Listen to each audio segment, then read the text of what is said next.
Hello everyone. तो आज है जन्माष्टमी। तो आज मैंने यहाँ पर बनाया है नारियल पाक। इसको क्या किया, मैंने थोड़ी सी चीनी में थोड़ा सा आधा कप पानी डाल के और मेल्ट कर लिया था, और उसके बाद जितने भी ड्राई फ्रूट्स थे उन सबको डाल के और इसमें पाक बना लिया। तो इसके मैंने छोटे छोटे पीसेस कर लिए हैं, बहुत ही इजी वे में ये बन जाता है। और यहाँ पर सेकंड मैंने जो मिठाई बनाई है वो है नारियल कद्दूकस करके। इसको ना खोया में बना करके बनाते हैं। और यहाँ पर मैंने आज के दिन शंख खरीदा था और लोटा खरीदा था। तो ये सब भोग का सामान मैंने यहाँ पर पूजा की जगह पर लगा दिया था। तो मेवे हैं, पुआ हैं, मलाई लड्डू हैं, पाग है, पंचामृत है और नारियल का पाग। तो ये सब मैंने बना दिया। और यहाँ पर लड्डू गोपाल जी को 7:30 बजे का टाइम हो गया था, तो यहाँ पर मैंने उनको फूलों से अब उनको सुला दिया है। अब जैसे ही रात के 12 बजेंगे लड्डू गोपाल जी का जन्म करें, तो यहाँ पर मैंने उनके लिए एक नई सुंदर सी ड्रेसेस और जितने भी नए उनकी ज्वेलरी थी वो खरीदे थे। तो रात के 12 बज चुके हैं और अब लड्डू गोपाल जी का जन्म कराया जाएगा। तो मैंने उनको खीरे में ही रख कर के सुला दिया था। तो अब उनको बहुत ही प्रेम पूर्वक उनको निकालेंगे और हैप्पी जन्माष्टमी बोलेंगे।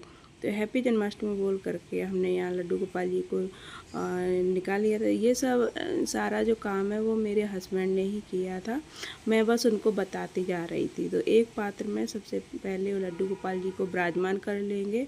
अब उनको धीरे धीरे यानी जल से स्नान कराएंगे। तो जल से स्नान कराने के बाद फिर हमने शंख में जो है वो शहद भर लिया था, अब उनके शहद से अभिषेक कराएंगे। तो जितनी भी 5 चीज़ें होती हैं उन 5 चीज़ों को बारी बारी शंख में डाल करके हमने उनका मतलब अभिषेक कराया लड्डू गोपाल जी का। तो यहाँ पर बहुत ही मतलब मन ऐसा हो जा रहा था जैसे आँखों में आंसू आ जाते हैं ना, वैसे ही हो रहा था मतलब मन। तो दही से कराया, फिर उसके बाद पंचामृत से उससे कराया, और उसके बाद हमने घी है, शक्कर है, इन सब से 5 चीज़ों से अभिषेक करवाया।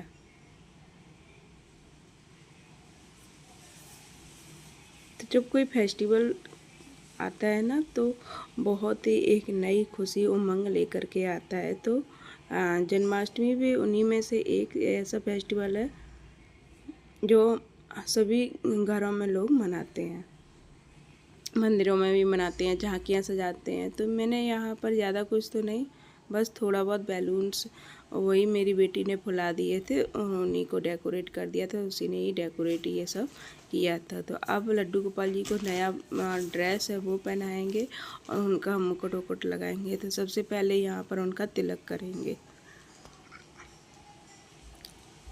फिर उनको भोग लगाएंगे। तो यहाँ पर कामधेनु माता को भी तिलक किया है और उसके बाद लड्डू गोपाल जी को बारी बारी से भोग लगाएंगे। थोड़ी सी तबीयत ठीक नहीं थी, तो यहाँ पर जितने भी मैंने भोग का सामान बनाया था बारी बारी करके उनका एक एक करके मैंने भोग लगवाया है। तो मेवा का भोग लड्डू गोपाल जी को बहुत प्रिय है, तो उसका भी भोग लगाए। पंजीरी जो बनाई थी आटे वाली, धनिया पंजीरी भी बनाई थी, उसका माखन और मिश्री ये भी मतलब बनाया था। मिश्री तो नहीं बनाई थी लेकिन मक्खन बनाया था, तो उसका भोग लगाया। तो जितने भी लड्डू गोपाल जी के मतलब प्रिय भोग थे उन सभी का भोग लगाया। फ्रूट्स है, बनाना है, इन सभी का मतलब भोग लगाया। और उसके बाद लड्डू गोपाल जी को अब हम झूले में विराजमान कर देंगे। तो बारी बारी करके हम झूला झुलाएंगे। तो सबसे पहले मेरे पतिदेव ने उनको झूला झुलाया और उसके बाद जितने भी देवी देवता थे सबको भोग उन्होंने लगाया। तो अब लड्डू गोपाल जी को झूले में विराजमान कर दिया है। तो अब उनको हाथी घोड़ा पाल के जय कन्हैया लाल के बोल करके और उनको झूला झुलाते हैं। तो ये सब मतलब चीज़ें इतनी अच्छी लग रही थी कि मैं आपको बता नहीं सकती कि मतलब मन बहुत ही खुश हो गया था। कब रात के 12 बजे के पता ही भी नहीं चला। और इन सब चीज़ों में मतलब मन लगा करके करो तो ज़रूर उसका फल मिलता है। तो ये सारा भोग जो मैं बनाई थी, और उसके बाद जो माला थी वो लास्ट में मैंने लड्डू गोपाल जी को भी पहना दी थी। माला भूल गई थी तो लास्ट में पहना दिया उसको झूले में ही। तो अब इस तरह से हमारी जो जन्माष्टमी की जो पूजा हुई वो संपन्न हुई, और दक्षिणा स्वरूप जिन पैसे थे वो चढ़ा दिए थे। और लड्डू गोपाल जी बहुत ही सुंदर लग रहे हैं, इतने सुंदर लग रहे हैं कि जैसे नज़र ही न लग जाए उनको। तो मैं मतलब पहले दिन अपलोड नहीं की, सोचा कि दूसरे दिन अपलोड करूँगी। और यहाँ पर मेरी बेटी भी बचपन में जब कान्हा जी बनी थी तो उसका फ़ोटो था। अगर आपको वीडियो पसंद आए तो please like share and subscribe.